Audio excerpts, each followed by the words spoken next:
Arquidiócesis de la Verapaz presenta El Pueblo de Dios, el pueblo de la esperanza. Estimados amigos, una vez más tenemos el gusto de entrar en sus hogares a través de este programa, con el mensaje de crecimiento espiritual y familiar.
Saludos amigos, amigas, ahora que ya vamos bien avanzados y bien adentrados en el tiempo pascual.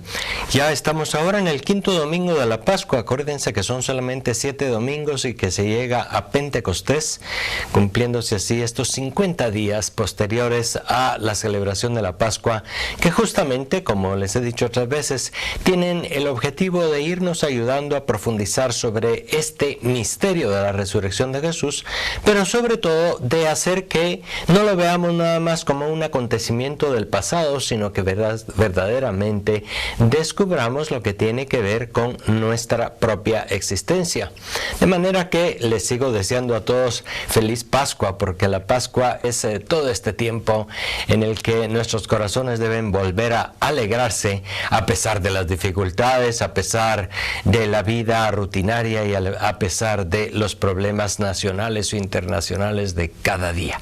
La vida del cristiano, como ha insistido el Papa Francisco, tiene que ser una vida que encuentra la alegría a pesar de o en medio de las dificultades. Y fíjense que justamente hoy se nos ofrece para la liturgia del domingo el capítulo 14 del Evangelio de San Juan. Estos capítulos del 13 al 17 se les llama, dentro del esquema, dentro del Evangelio de Juan, los discursos de despedida, puesto que son una serie de piezas armadas por San Juan, por supuesto que inspiradas en lo que el mismo Jesús dijo, y que están situadas en la última cena, en aquellos últimos momentos de la vida de Jesús, que sin duda estaban marcados por una cierta dificultad. Por eso les decía yo al principio del programa que una de las características del tiempo pascual es el ser capaces de encontrar la alegría y la paz en Cristo el Señor, a pesar de las dificultades y de las contradicciones, a pesar de las preocupaciones, a pesar de los problemas que son parte normal de la vida del ser humano. Y así nos encontramos comenzamos con esos capítulos de los discursos de despedida de Jesús en el Evangelio de Juan, que están precisamente situados en el contexto de el final de su vida. Ya los discípulos estaban sospechando que las cosas iban a tener un desenlace trágico, difícil en Jerusalén. Y ya en la misma última cena se empezaban a notar también dificultades, no solo por lo que pudiera pasarle a Jesús en Jerusalén.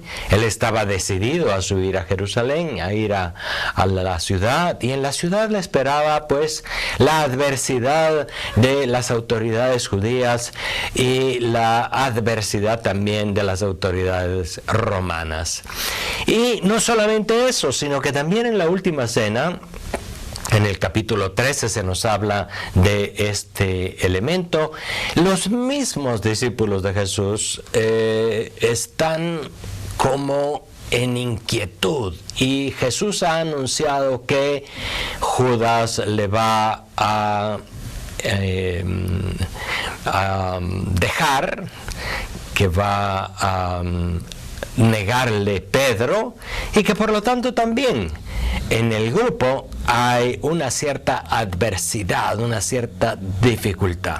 Se trata no solo, por lo tanto, de la dificultad en la comunidad de Jesús, sino de aquellas dificultades que vienen del ambiente, de afuera, de la hostilidad que se está mostrando en Jerusalén hacia Jesús y su proyecto. Por lo tanto, esos discursos de despedida están situados dramáticamente en un momento final, pero en un momento que es clave para que los discípulos no se despisten, no se vayan por otro lado, no se desanimen, sino en la medida de lo posible vayan siguiendo, vayan acompañando a Jesús en el camino que Él ha visto que tiene que decidir. Y fíjense que también ese contexto de la última cena, como nosotros le llamamos, es un contexto de diálogo. Jesús no solamente está enseñándoles, no solamente hace un gran discurso, por decir así, sino Él va respondiendo a las interrogantes, a las preguntas de los discípulos. Y una de las cosas que Jesús está diciéndoles a ellos es que se va, que va al Padre, que ya no va a estar con ellos, que ya no le verán durante un tiempo y después le volverán a ver. Y entonces en Tomás surge una primera pregunta. La pregunta de, no sabemos a dónde vas, ¿cómo podemos ir? Y Tomás es siempre el que se nos había presentado ya en otra escena también del Evangelio como el incrédulo, como el que hace preguntas, como el que no se conforma simplemente con callar y se queda en la ignorancia de aquello que no entiende, sino es el que pregunta. No sabemos a dónde vas. Y Jesús va respondiéndole, aunque tal vez no tan claro, pero mi camino es el camino hacia el Padre. Y luego allí interviene también en ese ambiente de diálogo, de conversación, otro discípulo, Felipe, que le dice de una vez, bueno, muéstranos al Padre y nos basta, tanto hablar del Padre. Y Jesús también allí da una respuesta. El que me ha visto a mí, ha visto al Padre.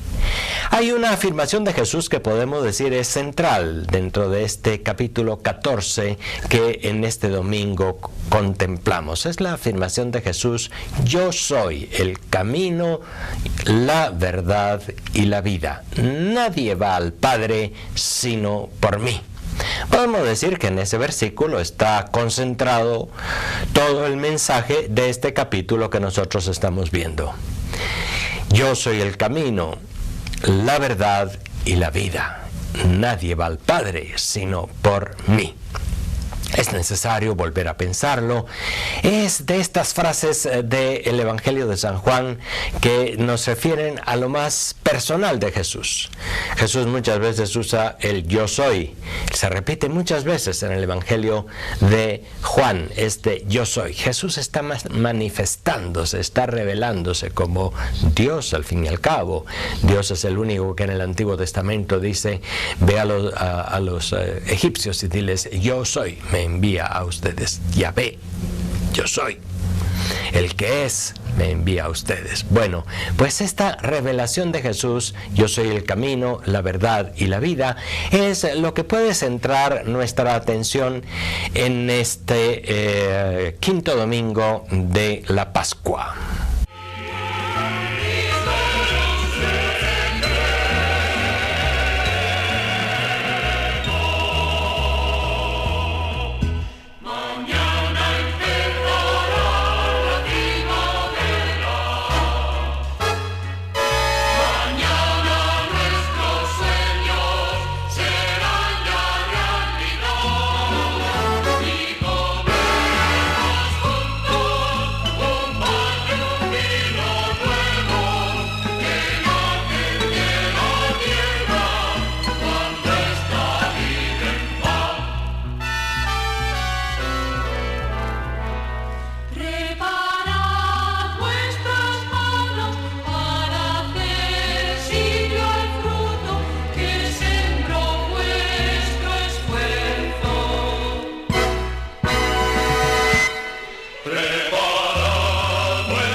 En un momento de crisis o de dificultad, tanto Jesús como los discípulos o como la comunidad cristiana pueden sentirse como despistados, sin pista, fuera del camino, encunetados o caminando en un lugar donde no hay ni siquiera una vereda. Ante las dificultades que el mismo Jesús sufría, no sabía exactamente qué le esperaba en Jerusalén. Ante las dificultades de aquellos discípulos que no saben a dónde va Jesús y que se sienten preocupados porque lo más probable es que se está metiendo en la boca del lobo, como dice el dicho. Está yendo a Jerusalén y eso es lo más peligroso que hay. ¿Cómo se le ocurre? ¿Por qué se va a meter allá? Y alguno de los discípulos dice, vamos y muramos también con él, ¿verdad? Hay esta inquietud, esta incertidumbre en Jesús, hay que reconocerlo también, en los discípulos que estaban muy despistados, hasta en Judas, que estaba completamente confundido y que eso lo llevó a la traición, en Pedro, que estaba inquieto y que por lo tanto le negó. Había dificultad ahí. Y podemos pensar nosotros que cuando se escribió el Evangelio de Juan, también se había manifestado ya esa dificultad en la comunidad cristiana de Juan, que había entrado en conflicto con la sinagoga, que las autoridades de los judíos los habían expulsado a aquellos que manifestaban seguir al Nazareno, a Cristo el Señor, y le confesaban como el Mesías y como Hijo de Dios. Al final del siglo I, cuando se escribió el Evangelio de Juan, también había pues inquietud, incertidumbre, dudas. ¿A dónde vamos? No sabemos. Están despistados. La comunidad cristiana puede despistarse muchas veces. Nosotros en nuestra vida muchas veces nos despistamos, no tenemos el camino claro, no sabemos a dónde vamos ante las oscuridades, ante los problemas, ante las adversidades que van surgiendo y que tal vez no habíamos pensado. Se había planeado gastar algo para la casa y para el mantenimiento de la familia, etcétera. De repente vino una enfermedad o de repente vino un asalto, un robo. La situación se cambió, no sabemos a dónde vamos.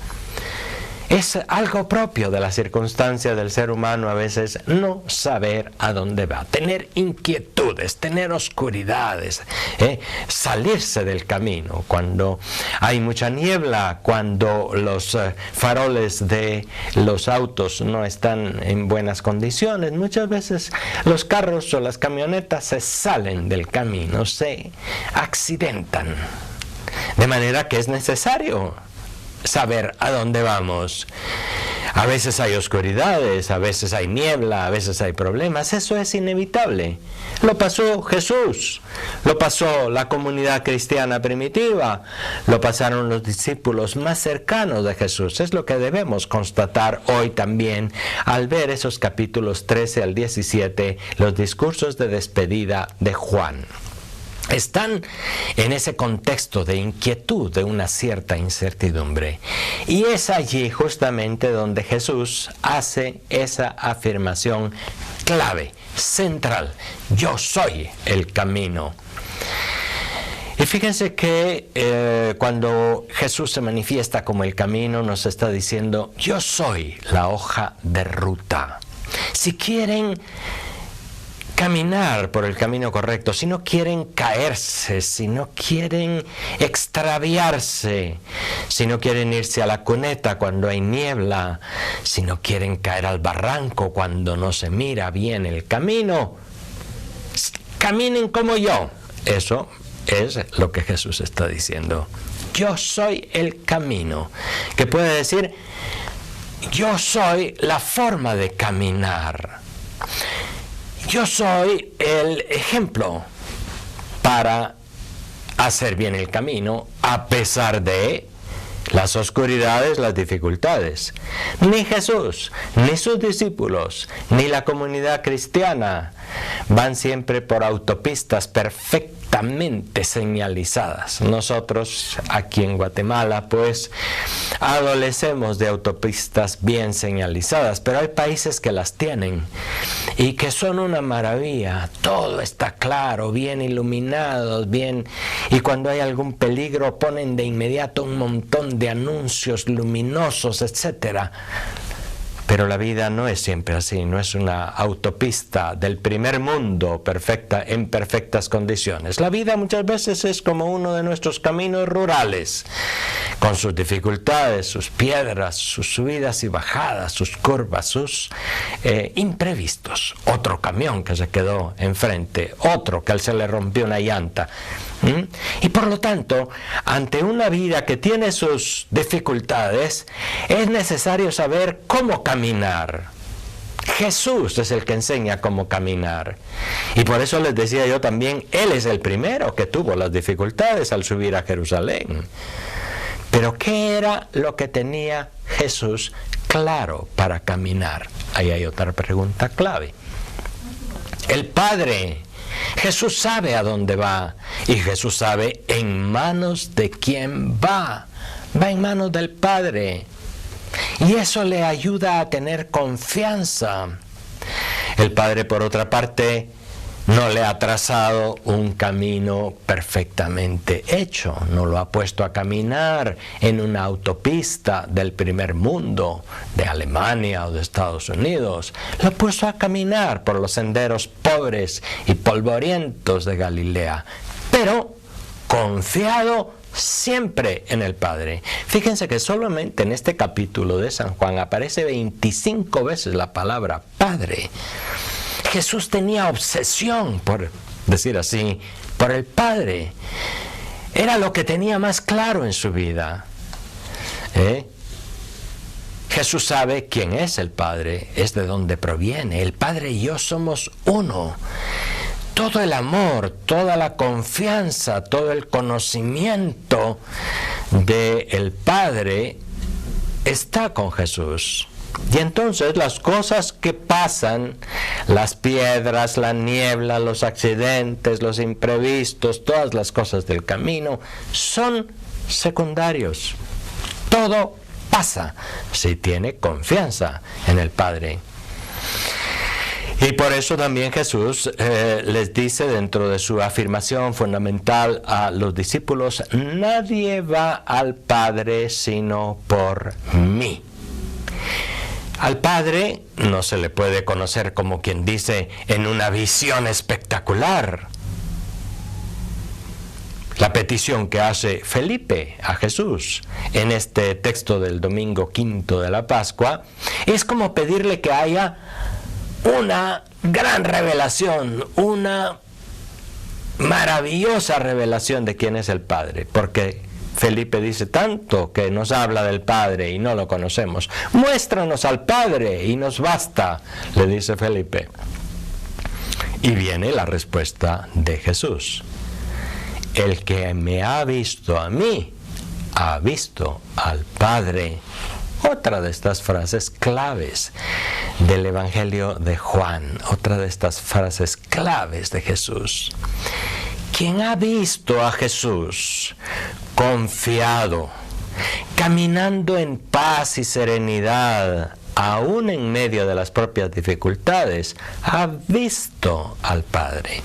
Al Padre no se trata de verle, como quien dice, con los ojos en una visión espectacular y que se le muestra. No, al Padre se le ve cuando uno se identifica con el modo de Jesús. No sé si me estoy explicando bien. Estas son cosas del Evangelio de San Juan que siempre son bastante profundas y a veces son, pues tal vez, más difíciles de explicar.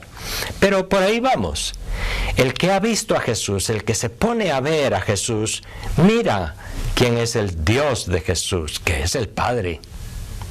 Cuando uno mira, pongamos el ejemplo contrario, a una persona que vive con temor, que vive con los escrúpulos de estar ofendiendo a Dios y vive con el temor de que Dios le va a castigar.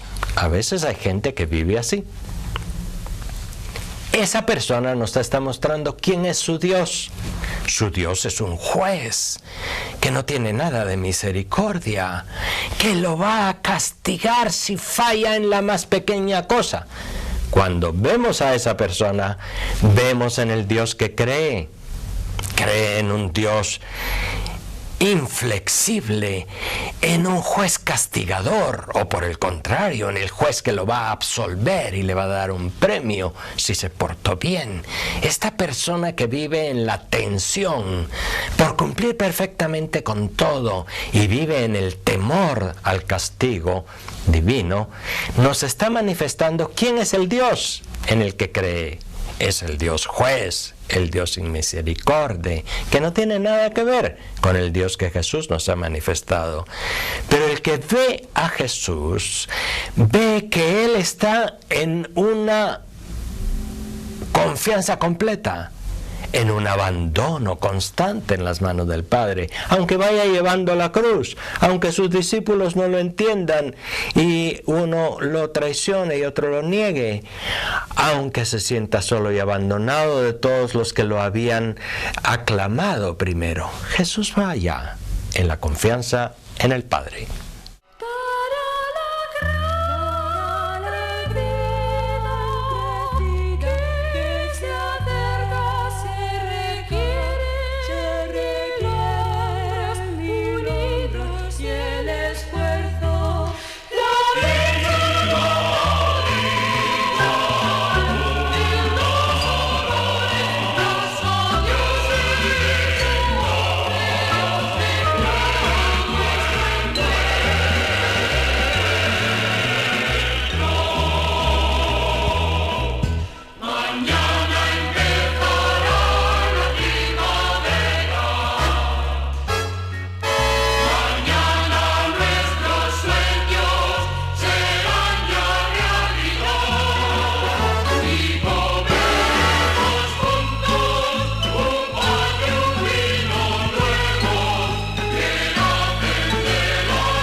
Así pues, podemos profundizar con estas ideas un poquito más en esa afirmación central del Evangelio de Juan, esa afirmación de nadie va al Padre sino por mí. Yo soy el camino, la verdad y la vida.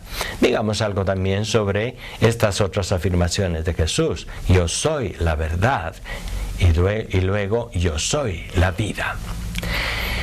A veces uno piensa que la verdad pues es nada más una expresión mental, unas razones, unas doctrinas. Esta es la verdad, esta es la doctrina verdadera que la Iglesia nos enseña. Eso tiene una dificultad. porque entonces uno puede pensar que está en la verdad simplemente porque acepta con su inteligencia la doctrina de la Iglesia.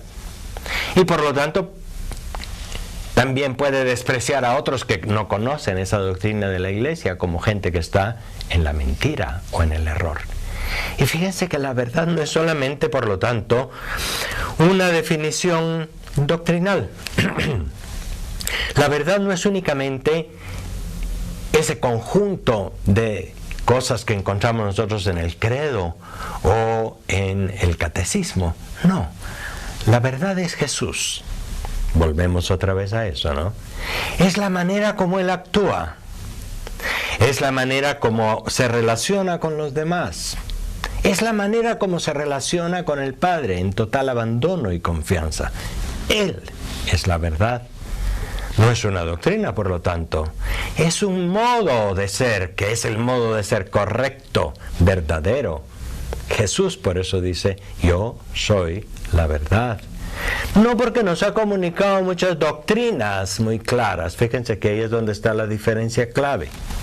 No se trata de conocer muchas cosas. Se trata de hacer. Se trata de vivir como Jesús. Y fundamentalmente, vuelvo a la primera idea, la manera de vivir de Jesús es una manera de vivir en confianza y en abandono, en amor ante el Padre, que sabe que no le abandonará, que sabe que aunque haya en el camino muchas dificultades, mentiras también y problemas, Dios estará como aquel al que siempre puede acercarse, aquel al que siempre puede reconocerle cercano. Jesús por eso dice, yo soy la verdad. Él es el que está en el camino verdadero. El modo de actuar de Jesús es el que es el camino verdadero, no es otro.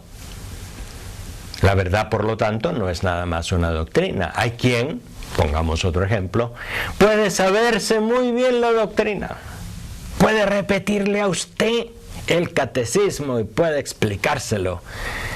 Podemos encontrarnos con alguien que sea doctor en teología, pero de ejemplo cristiano, de caridad, de confianza en Dios, nada. Puede darse eso, ¿verdad? Puede darse a alguien que tenga un título de doctor en teología y en Sagrada Escritura y que no sepa lo que es la verdad, porque en su vida va por otro lado. Y Jesús nos dice, yo soy la vida.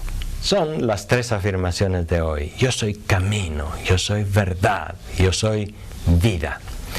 Y una de las cosas que Jesús repite también en estos discursos de despedida es este término, la vida. He venido para que tengan vida y la tengan en abundancia. Todo lo contrario de lo que se estaba percibiendo en el momento. Jesús iba subiendo a Jerusalén, en donde muy probablemente iba a perder la vida. Estaba llevando a sus discípulos por el camino peligroso, porque los estaba llevando a Jerusalén, en donde estaban sus enemigos. Entonces ellos podían percibir, pero este nos está llevando a morir. Y por eso dice Felipe, vamos y muramos también con él. Este nos está llevando a morir, pero en fin, vamos con él a morir. Y Jesús está diciendo por otro lado, yo soy la vida. ¿Ven cómo es necesario volver a pensar estas cosas? La comunidad cristiana muchas veces perseguida, los cristianos que son fieles a su fe, muchas veces experimentan también la muerte. Hace apenas 2 días estaba escuchando noticias realmente escalofriantes del área del Oriente, de Siria, en donde hay grupos islámicos muy fanáticos, porque no se puede hablar de que todos los del Islam, de esta religión, el Islam, todos sean fanáticos, no, hay gente muy, muy equilibrada y muy profunda y de mucha fe. Pero hay también grupos fanáticos, y estos grupos fanáticos están crucificando literalmente a cristianos que les matan con un par de balazos o una tortura y luego los crucifican como un signo de decir, terminarán aquí igual que su maestro, crucificados. Tremendo, porque entonces estamos ante noticias que son de la semana pasada en Siria y no noticias que son de hace 900 o 1000 o 2000 años en las primeras persecuciones cristianas, las primeras persecuciones contra los cristianos, perdón. Jesús nos sigue diciendo, yo soy la vida, aunque muchas veces los mismos cristianos tengan que pasar por la muerte y por la prueba. Yo soy la vida, dice Jesús cuando está a las puertas de irse a Jerusalén y sabiendo que va a ser entregado en manos de sus enemigos. Yo soy la vida, nos dice Jesús en el tiempo pascual. Y una manera de reconocerle resucitado no es solamente entender qué es eso de la resurrección, sino es vivir como Él vivió, sentir que su vida es posible realizarla también en nuestra propia vida, su modo de vivir, es posible también nosotros seguirlo. Les invito a que sigan profundizando con estos textos de la Escritura, aunque tienen una cierta dificultad, pero nos hacen encontrar al Señor Jesús resucitado. Que sigan pasando una feliz Pascua y hasta la próxima vez. Levantarse cada día y respirar, buscar lo bueno, la luz, lo bello, aquietar nervios, acallar miedos, confiar en lo bueno que vendrá. Elegir mirar al otro con bondad, son camino y vida llenos de verdad. Tropezar, equivocarse y comenzar, hacer borrón y cuenta nueva una vez más. Dejar que tu abrazo nos cure las heridas, alzarse de nuevo después de una caída, mirarnos en tus ojos que no dejan de esperar, son camino y vida llenos de verdad, camino que recorrer acompañados, verdad que nos orienta cada paso y vida, esa vida que aligera los peldaños.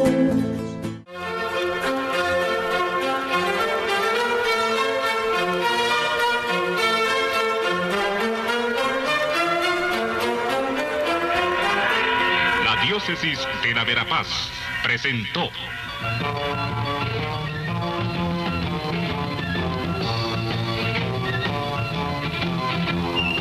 El pueblo de Dios, el pueblo de la esperanza. Agradecidos por su atención al mensaje de crecimiento espiritual y familiar. Hasta otra oportunidad.